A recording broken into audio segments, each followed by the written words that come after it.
বগুড়ার গাবতলীর বটিয়াভাঙ্গা উত্তরপাড়া সরকারি প্রাথমিক বিদ্যালয়। শ্রেণীকক্ষে উপস্থিত নেই কোনো শিক্ষার্থী।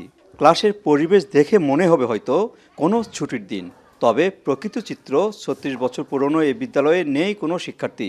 শ্রেণীকক্ষের বোর্ডে উপস্থিতি হিসেব অনুযায়ী সব মিলে বিদ্যালয় শিক্ষার্থী রয়েছে ১০ জন আর শিক্ষক শিক্ষিকা ৪ জন। বিদ্যালয় ভবন, ওয়াশ ব্লক, শিক্ষক সংখ্যা সব ঠিক থাকলেও বিদ্যালয়ে শিক্ষার্থী নেই। তাই প্রধান শিক্ষক সহ সবাই আসেন নিজের ইচ্ছে মতো।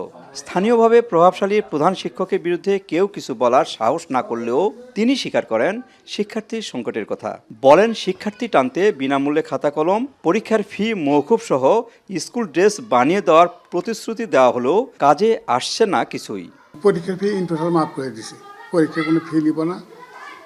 আর এবারকে স্কুল ড্রেসটা আমি হেডমাস্টার আমার নিজের পকেট থেকে আমি টাকা দিয়ে ওদের বানিয়ে দিব। এই ওয়ার্ড এলাকার মা সমাবেশ করছি, অভিভাবক সমাবেশ করছি, ঊর্ধ্বতন কর্মকর্তারা ছিল। সেখান থেকে আমি বলছি যে যতটুকু পারি আমার এলাকার ছাত্রদের জন্য আমি অনেক কিছু করব। জেলা শিক্ষা অফিসার বলছেন শিক্ষার্থী সংকট, বিদ্যালয়ে ব্যয়ের হিসাব না দেওয়া, অভিভাবক সমাবেশ না করা সহ মোট 10টি অভিযোগে প্রধান শিক্ষকের বিরুদ্ধে বিভাগীয় মামলা করা হয়েছে।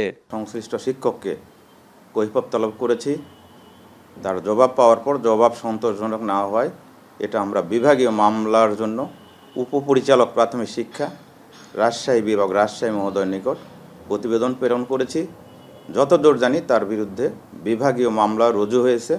বর্তমান বিভাগীয় মামলার রায় প্রক্রিয়াধীন। 1990 সালে প্রতিষ্ঠার পর থেকে এই বিদ্যালয়ে কোটি টাকা খরচ হলেও ছড়ায়নি শিক্ষার আলো।